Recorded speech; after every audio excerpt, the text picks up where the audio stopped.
However, it looks like an all-out assault on the beach is inevitable. But the question is,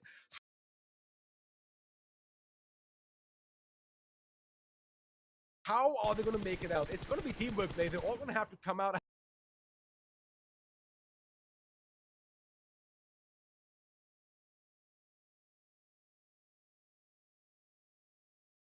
at the same time and suppress R3D. The too many. Right now, the too many to shoot at, XB. They too many to shoot at, but the amount of kills that they can actually rack up. Wow.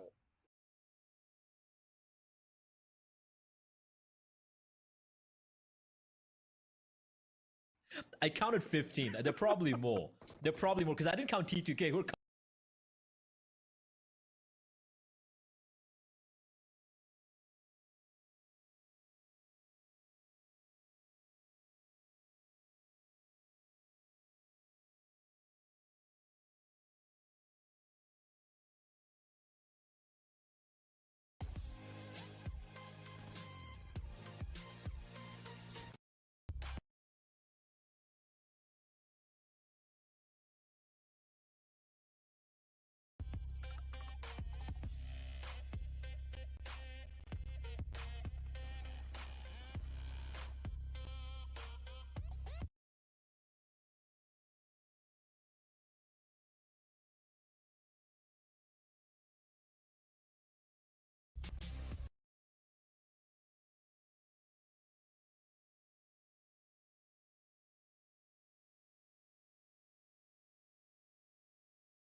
victory? Is it crossing the finish line?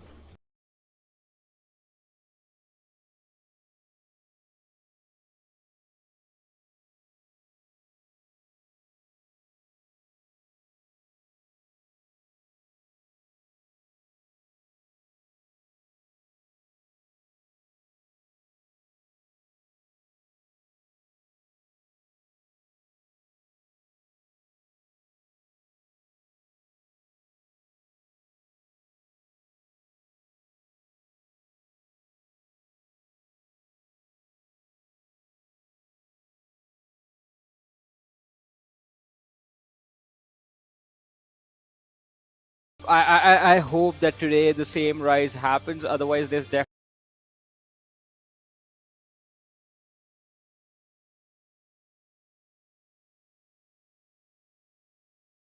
going to be trouble. Even if they slip up in one match, it is going to cause a lot.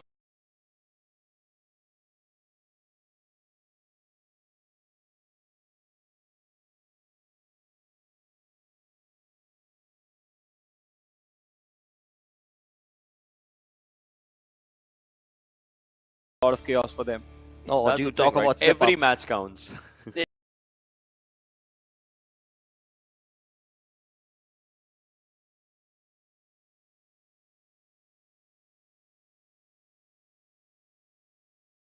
Indeed, it definitely does, and that is so very true. Because again, I mean, when it comes down to it,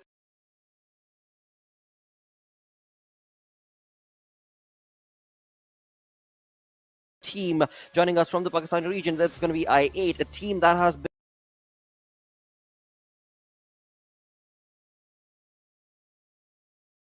been looking so good in the previous 3 weeks in terms of that kill department, in terms of the aggression. But when it came down to the finals week, things have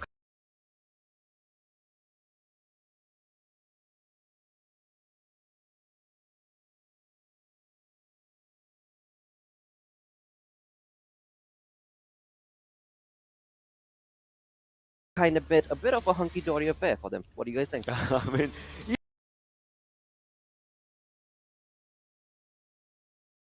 yeah, because just look at this. The day 1 versus day 2 starts.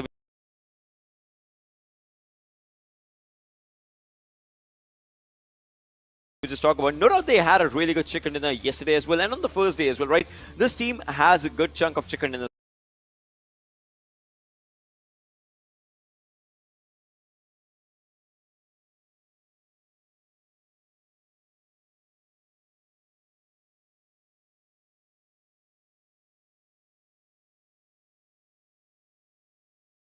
For themselves, that actually shows that they are trying to maintain the consistency.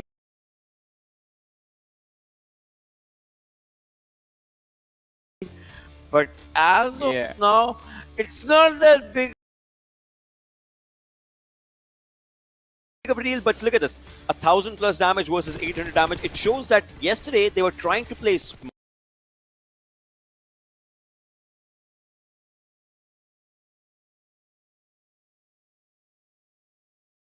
smartly around the circles with the rotations, and that kind of just changed a lot of things. But well, I8, the way Crypto just plays with his own independence, being a sport player as well, that is where the team just does really good. Blade is really good with his understanding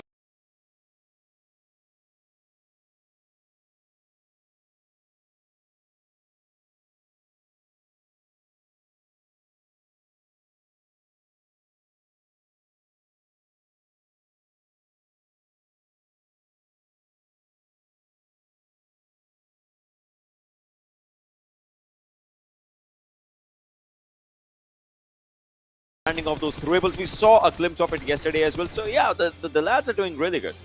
I mean, it is an incredible performance from I8, but still, yesterday they did get that chicken dinner. Apart from, despite that, I have to say, I mean, yesterday was kind of a shaky day for I8. Day 1 was really good. Oh, yeah. Day 1, they put up an impressive performance. We saw them on the standings as well, at quite a decent performance at the end of it. But yesterday, before that last game came in, I8, they were struggling somewhere along the lines, as we did see in the average points for the day as well. Today, I hope, as Ocean mentioned this as well, they were trying to slow things down, trying to go for the placement points a little bit, but that is not their style. I8 is a team that just brings along with their presence, death, and destruction upon anyone who stands in their way. Johnny. And that is what I love to see. Imagine if in like out of 3 wrangles, imagine if in 2 wrangles we see a military-based circle. We know they like dominate those kind of zones because they don't have to rotate a lot. Because you saw what happened. Look at the jump of the second last to last game, the points that they accumulated. Obviously, the circle was around very pair. They got so much points because they had a really good area. We saw that in their path as well as they were moving. So imagine if there's a military circle, the team is just gonna do really good. I would want to see at least one military circle today. Yeah, absolutely. Because again, I mean, that is the location where IA drops down towards the military base, and that is something that has still not been able to contest from them, or rather against them from any other teams in the lobby. And that is, of course, going to be the hope that, of course, the circle, the PUBG gods, favor I8. But on the other front, when it comes to the PUBG gods, another thing to actually discuss with them is going to be the fact that will DRS be able to catch up to Deadeye's guys? Because again, I mean, Deadeye's guys, the lead that they've been able to create, the matches have just been theirs. They are just writing it down as if it's their destiny to get that $10,000. I mean, definitely. It was an impressive run from Deadeye's guys, and majority of the lead was built by their performance on day one itself. And we did have a conversation with Sifu sir yesterday as well, where he explained they took that third super weekend that they missed as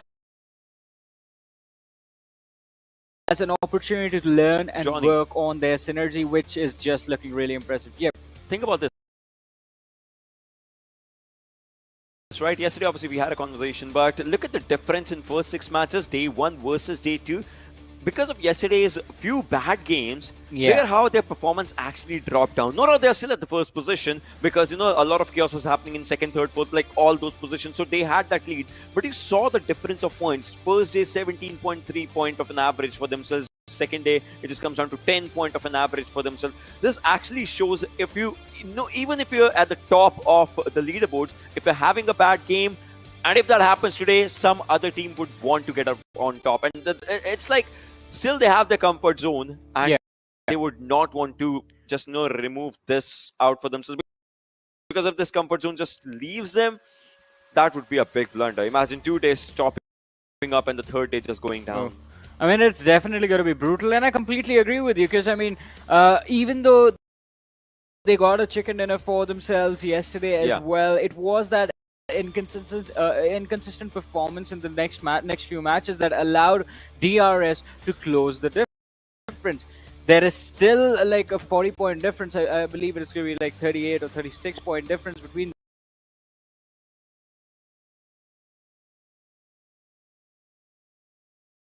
the teams, but still DRS was able to close it that much,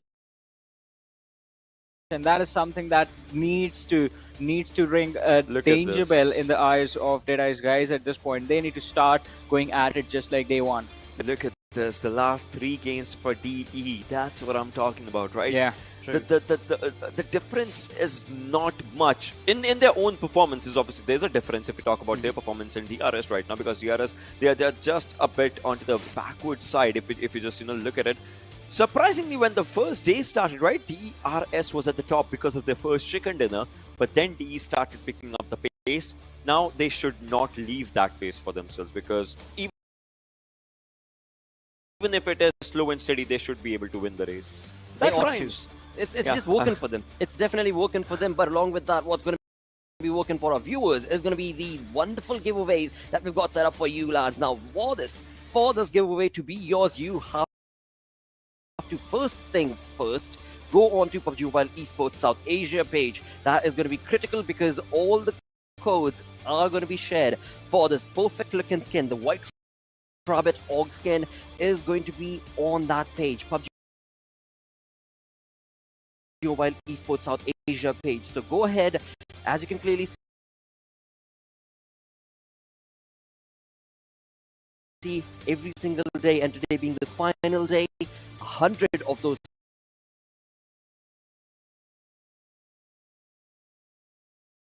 skins codes are going to be shared in the chat itself. And Pubg Mobile Esports South Asia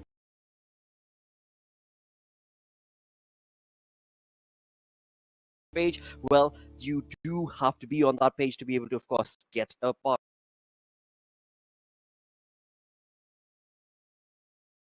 be a part of this perfect reward. Along with this, as you move on forth in the third game,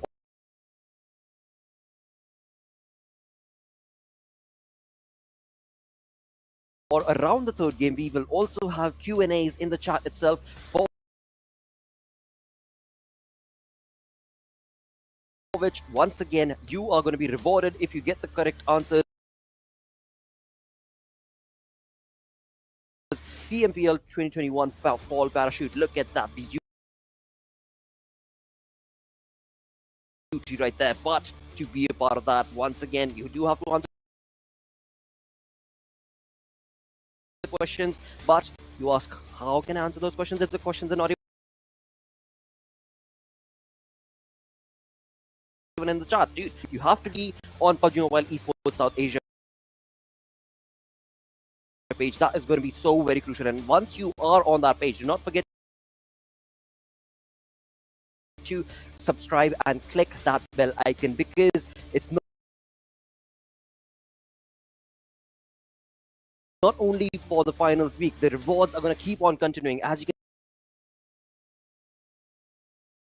can clearly see, celebration rewards are going to be coming out on the 24th of October.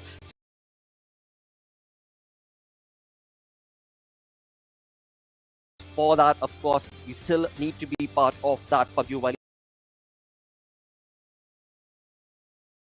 Esports South Asia page, where all of the notifications are going to be shared. And if you've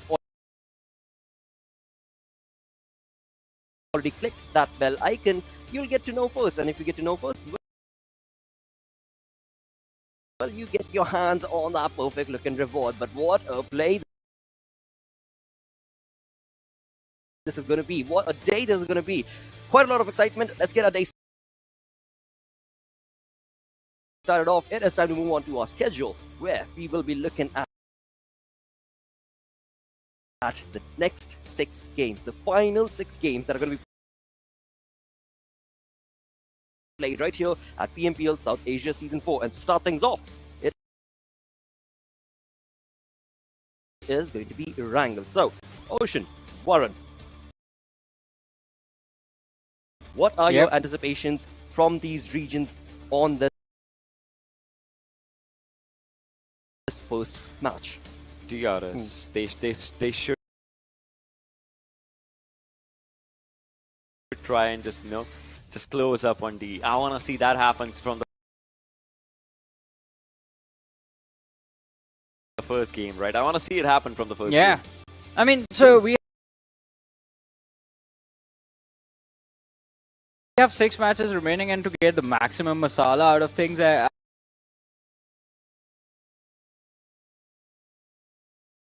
would actually, Johnny, top 3 for this game. My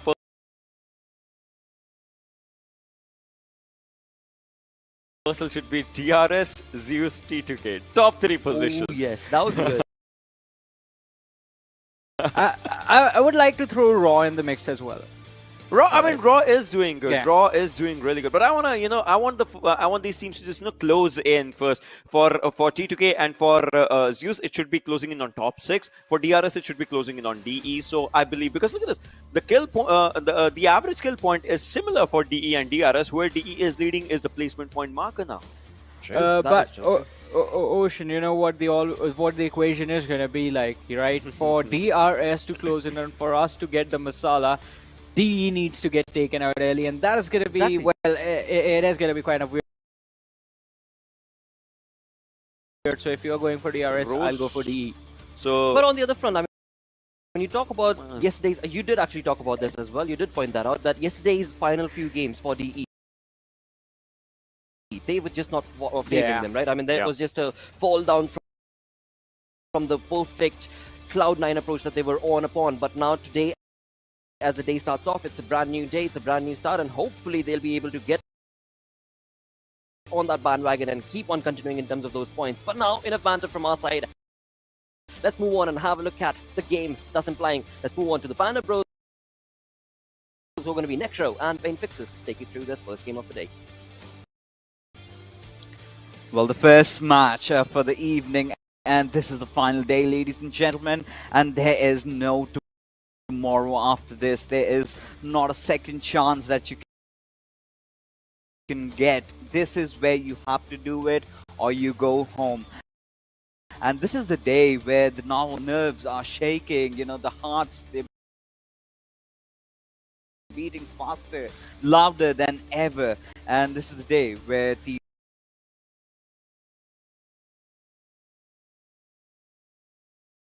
tend to make a lot of mistakes. This is the day where a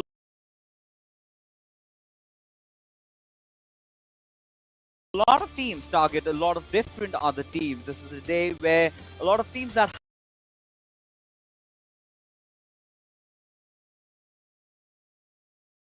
haven't really been performing in the first and the second day suddenly stage a comeback. But talking about staging comebacks, here we have DRS right on the tails and Necro.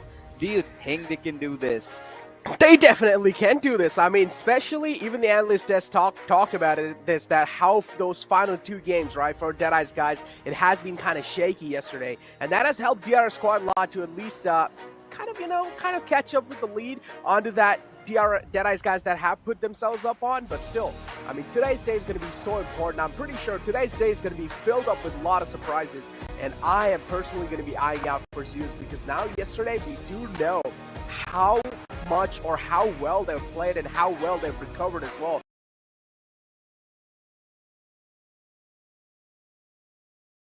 I do want to see what they have in the bag, man.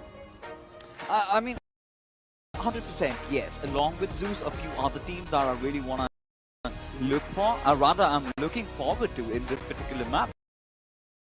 Because these things are going to start getting a little bit right for them. That's going to be Team I8, right? Yesterday they did end the evening with the chicken dinner, and they've got their spirits higher than ever. So, of course, the final day, we have seen I8 always being in these kind of situations where they have to, play phenomenally well. Beyond their standards, and the last time we did see them playing under the banner of Stanford. Well, they did try, right? But today is where they decide to change things, because if they do not, it's going to be the same storyline, right? They've been sort of stagnant around those mid orders, and we do know this team has the potential to be on top. But Deadeye's, I completely agree with the desk with.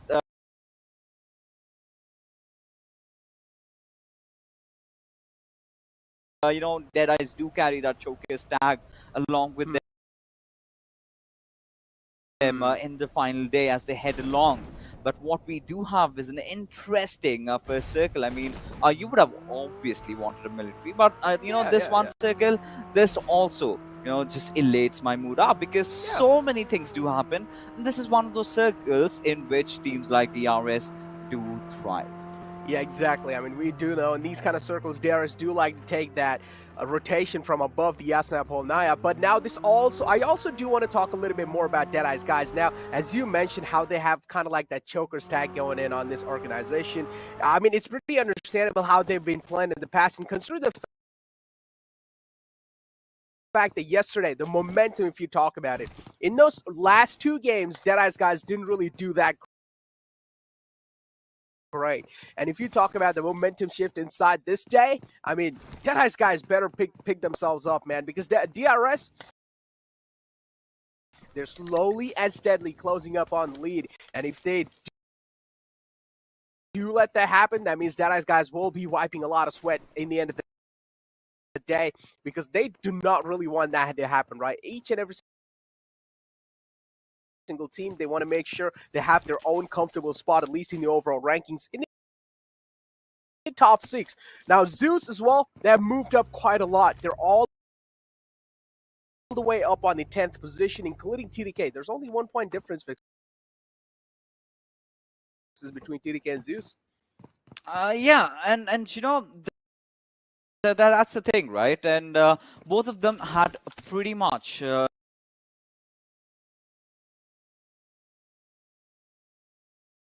sort of a similar style of play, I must say, yesterday.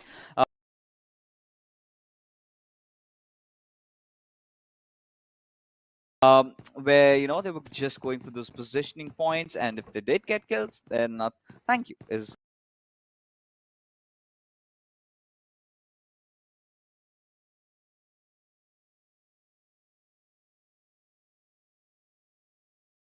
what they said. But along with that, they did make quite a lot of mistakes as well. Sometimes they had too much on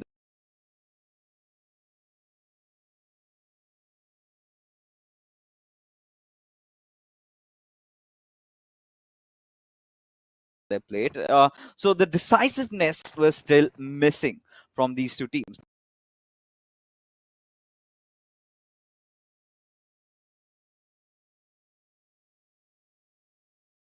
But again, I would say on the brighter side of things, yesterday was a really good improvement.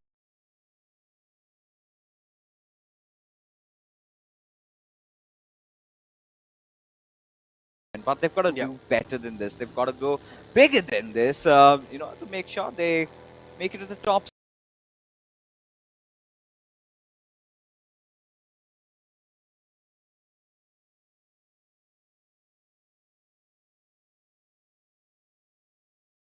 Six at least by the end of the evening, which again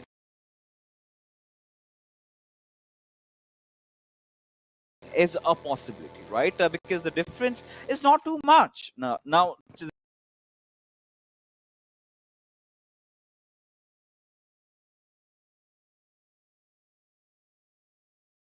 the team sitting at the 6th spot is at 102 points. That's going to be Team Tower.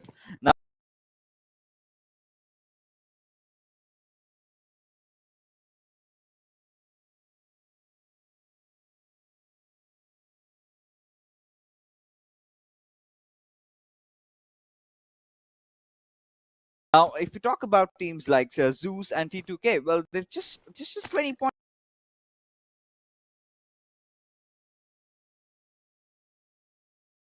shy, right? Yeah, If they can get a chicken dinner, then they're right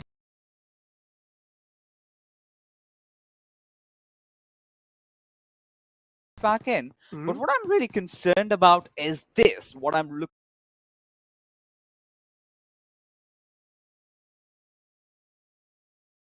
at my screen right now. Team Vibes, they're playing with just 3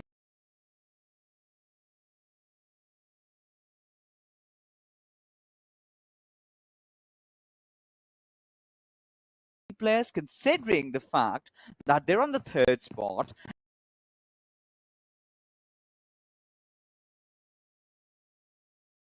And they had one of the best evenings so far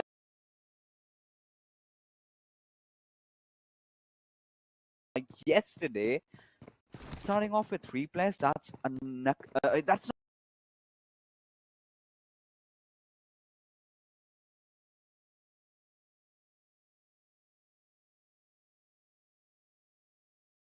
acceptable, right? That's a cardinal sin.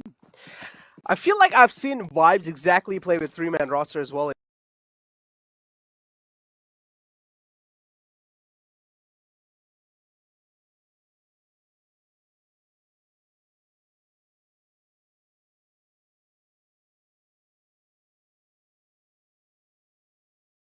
In the past, and I mean they do quite well, but again, always having one more player in the roster is like kind of like the icing on the cake.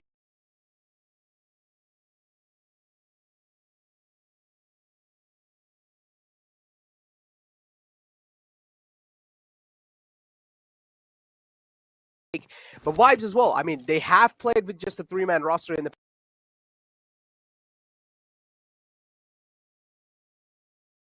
past as well, so I'm pretty sure they have a decent amount of experience on how to like handle things with just 3 men in the squad. With that being said, as you mentioned, oh yeah,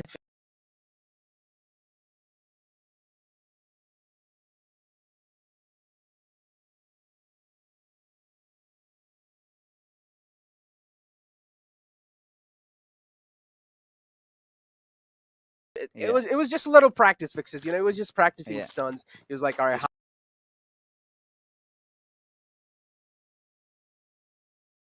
how am I gonna it's like, how am I gonna approach a compound, how am I gonna be throwing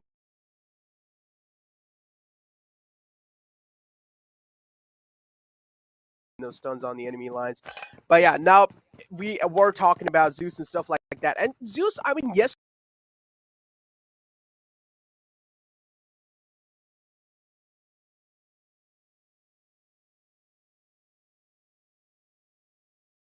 Yesterday, it did seem like they were being quite aggressive, right? I mean, compared to the other days, they were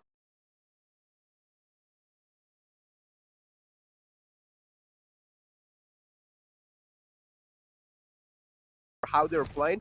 Yesterday, Zeus was definitely, they had the pedal to the metal because they realized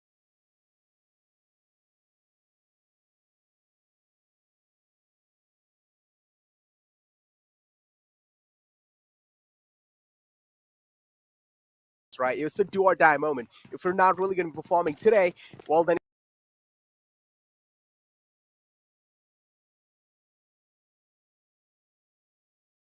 it's pretty much we would rather just surrender at that point. You know, I don't think I would say they were aggressive yesterday, because you know they were waiting very late up until the point they made a rotation. Yeah, now in the final circles, it's imperative that you've got to take a fight, right? There's no backing out. So they did take fights, but I have seen better days for Team Zeus, right? If you're talking about Zeus's aggression, we have seen more aggressive days, and everybody sort of would agree with me on this note, because yeah, there was a time they did not care about anything at all. Yeah, you know, they season spot a 3. body, they just not just season 3, man. I mean, even previously we've seen Godless in previous renditions. You talk about World League, we've seen this lad as well. He's explosive, he can play anywhere on the globe, right? But now we're seeing a completely different version of Zeus. So we've seen them mature a little bit. I do not know if that's for the better, because that hasn't really been delivering them. Yeah. But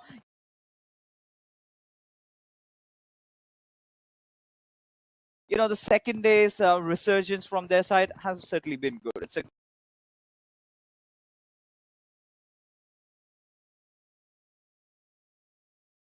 good start. But you know, it's not about Zeus again. You know, I want to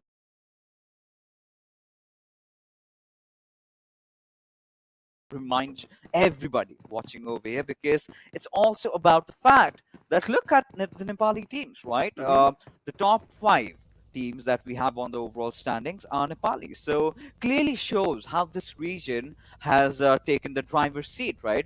Because in the previous renditions, it was Mongolians just coming in out of nowhere, thrashing everybody, and they used to come and take down all that sweet honey money, and they used to walk off. But the improvement is certainly visible as two Nepalis collide, as Legend will take a few shots at on top, and well, they make it out of harm's way. Okay, Deadeye's guys looking good for now. It's fine. You just want to make sure that you're not really getting eliminated early off. Even if you are getting eliminated, just make sure you're getting enough points for yourself to at least secure that top place on the overall rankings. If you're not really going to be able to do so, then DRS is right behind your back. They're following the trails, and they're going to be catching up on the overall rankings. With that being said, I also do like how Seal made the rotation all the way up north. And I'm pretty sure sooner or later, DRS are as well just going to be following the same footsteps that Seal has taken. They're going to be making the same rotation happen. But one thing I'm really going to be eyeing out for this time, I mean, DRS usually do like to go to the compound where it's kind of like the near the Wizard Tower next to Georgia Pool, but it's already acquired in this scenario. So I do want to see where are they going to be establishing themselves for now. With that being said, we also do have a comparison between Deadeye's guys and 20 Kill. I mean, 20 Kill is all the way down on 12th position because of the fact that how they played in the Super Weekends and how they played in the league days. TDK is definitely missing quite a lot in the Grand Finals, but I'm pretty sure, just like how Zeus catched up, they also did. And Finals Day is really important for a lot of teams. Yeah, and when you're always chasing, it sort of gives you that boost, right? Rather than staying at the top and defending, which has been the problem with Dead Eyes, right? Those 2 games of slip up, we did see them making some, really bad decisions, right? Rather, really hasty decisions, because yesterday the 2 rotations that they did try to perform in both Miramar and Erangel just shot them right back at their own faces. So today, something that is well, they did again try to take the center, and they've sort of succeeded right now. But they're on the northern side of the map, and imagine if the circle shifts down south. That's where the trouble starts brewing for them, because you've got T2K again over there. Now 7C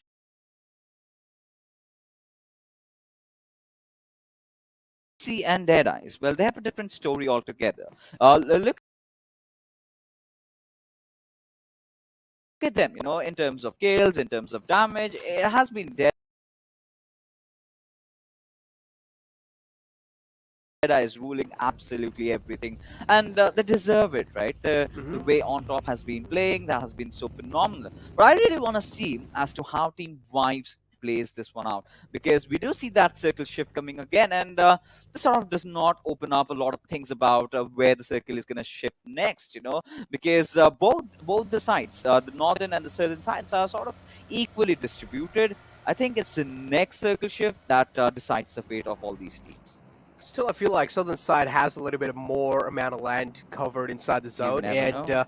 yeah, but I mean, usually I would actually say the circle's going to be shifting near Rozhog, because we usually do know in these kind of circles do tend to shift out in the open, and that's the only most like open space out there. So the chances of it shifting a little bit more upwards is more, and that's why we also do see a lot of teams stacking up on the map feed.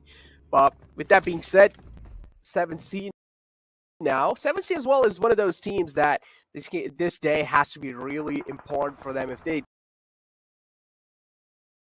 are going to be able to perform, they want to make sure that they are performing really well. If they're not really going to be able to do so, then we do know what happens, Fixes, right? Just target other teams and try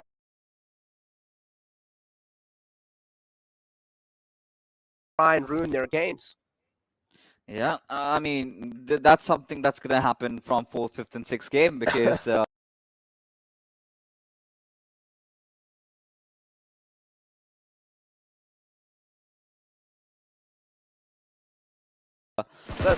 is something that we've all thought of, right? And, Yeah. Well,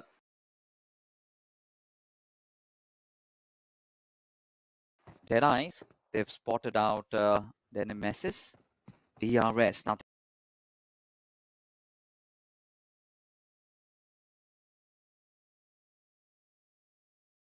this is a very interesting fight, and this obviously makes sense, right? If DRS can manage to pull off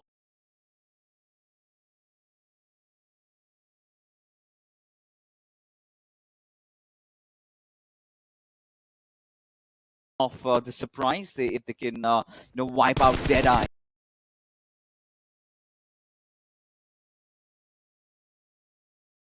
then the chase is going to be real, right? This is going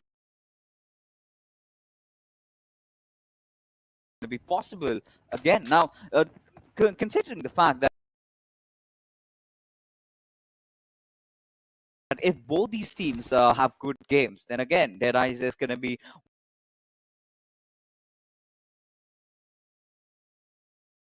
walking off with the lead. Now, Dead Eyes, they know that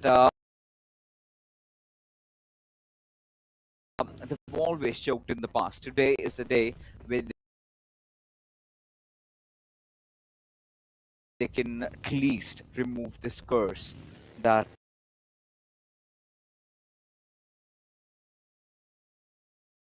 well, holds them off. And they can do it. They can certainly do it. But it all just comes down to where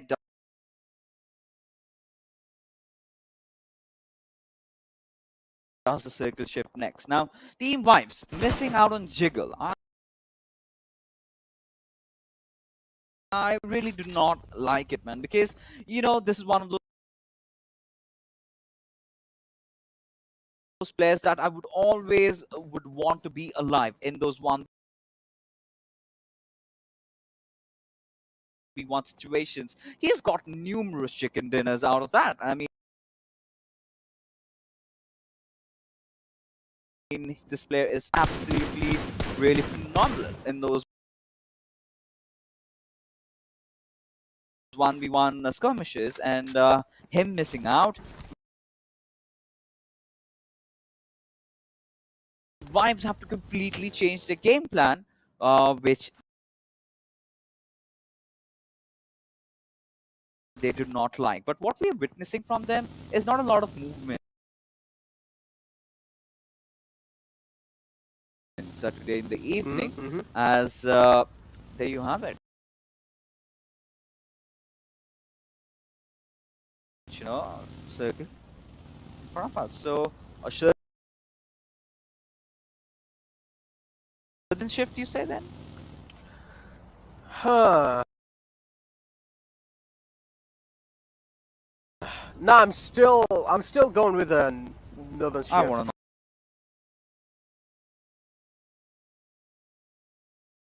Northern shift. Yeah, I'm still going with another shift because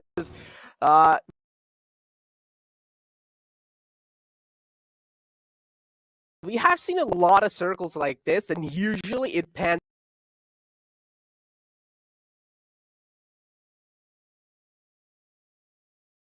out on the north side. But again, we never know. There's a first time for anything, right? Maybe the circle will shift downside on near the Pachinki area. It can be out in the open fields like those as well. But I am expecting the northern circle. Let's just see what exactly does happen in the future lines. But now we have Deadeyes, guys. There are quite a few teams in the close lines. We do know Vibes is one of those in the water cities. They do drop off there, and they still haven't left it. I mean, they really don't need it, right? They're pretty much in the center of the zone. Why would they want to leave it? Just stay there as long as they have the zone as well. So it's pretty understandable. And as I said, as we expected, it is going to be shifting on the north side. This is exactly what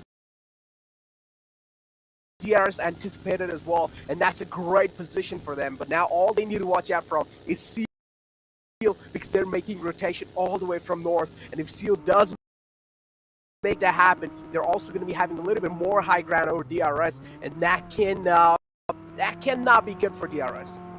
They've always Team Seal has always been famous for pulling out that northern rotation, right? This is not the first time we're witnessing that. Now, DRS is certainly a team that acknowledges that fact, so they're going to be prepared for a lot of artillery strikes from up above, and the T2K and a lot of teams rather are also rotating. What's going to be interesting is that Zeus's rotation, I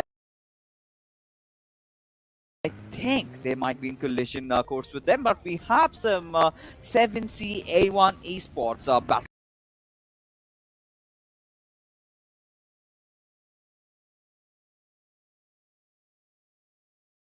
just brewing up right beside us.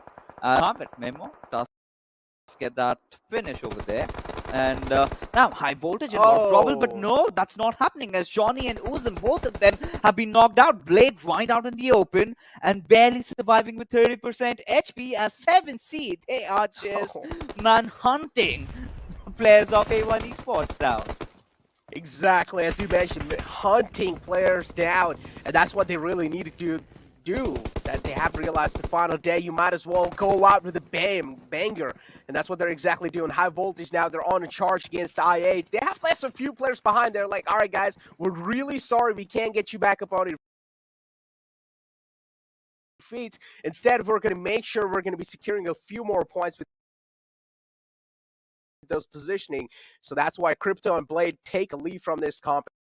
They're like, all right guys, high voltage, you guys can have this one.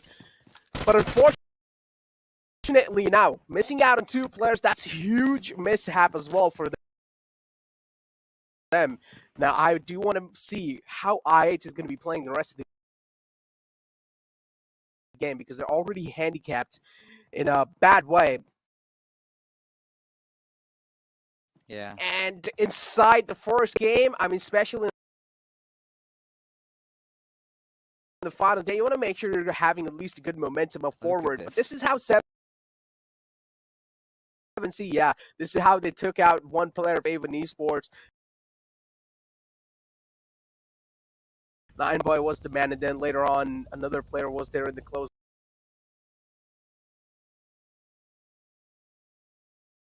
lines. He got ran over, unfortunately. You know, but now I still have a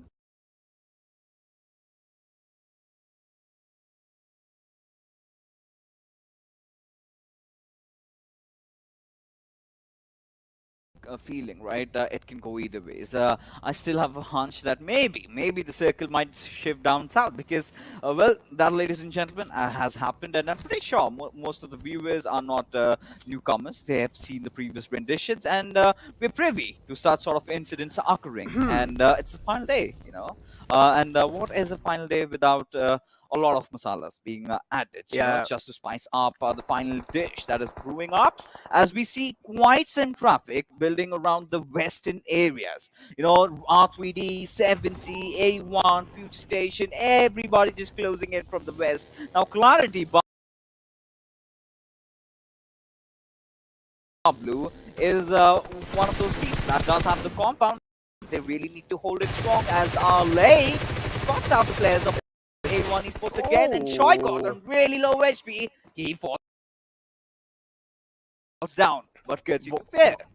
Yeah, that's the thing. But I also had my eye on the map feed over there, and Clarity Bubble are right in the center after that next circle shift that came in through, and now they're going to be finding themselves in luck. With that being said, Future Station, yeah, the fight has been happening over here. Zeus as well locking their horns against Seal 9, against Seal, my bad, taking the rotation right next to them. Future Station does spot out R3D in the front lines, but the problem is Clutch Baba is pinned down behind this rock. He can't really move aside or move anywhere. R3, they do have a high ground, and this is where they have gotten themselves a little bit of more advantage over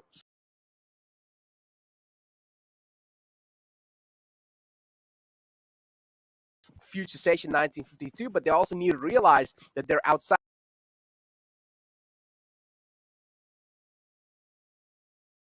the circle. So R3D will have to leave their spot sooner or later.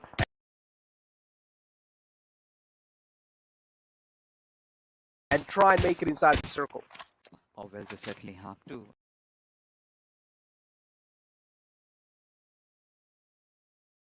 And 3D, they have not really been having the finals that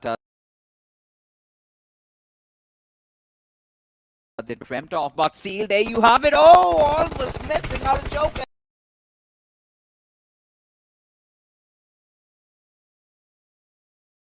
But still, he somehow goes down as the trades are finally on.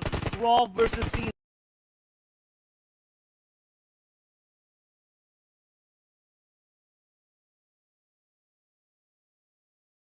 The battle is on as Raw. They need to survive somehow. They've been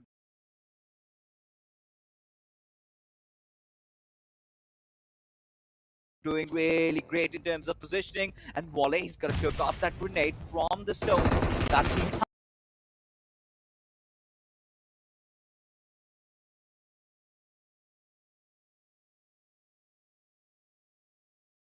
has, and Bishop still alive. This blah blah blah just down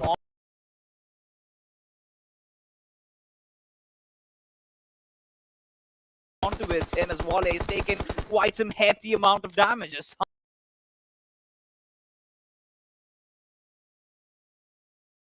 That does know where the final player is, and he indeed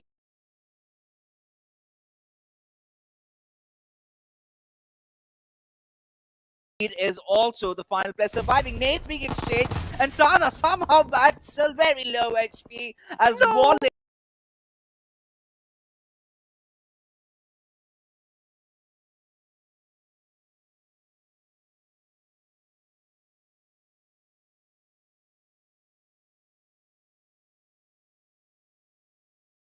His nade does connect, and Seal, they've managed to wipe them out. What? Saw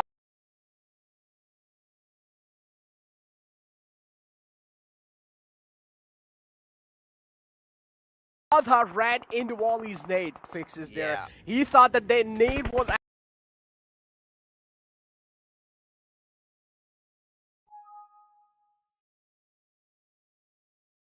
actually inside his room, but unfortunately that nade crawled up right.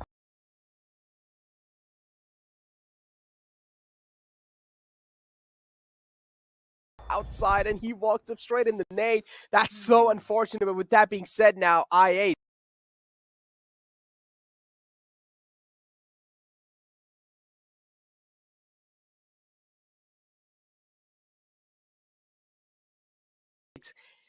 eyes locked on Wally. This is the third party coming in through from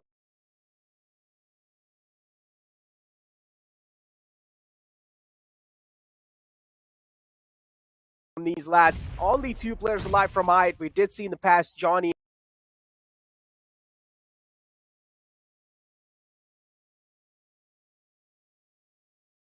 and his teammate got eliminated. So now it's only all down.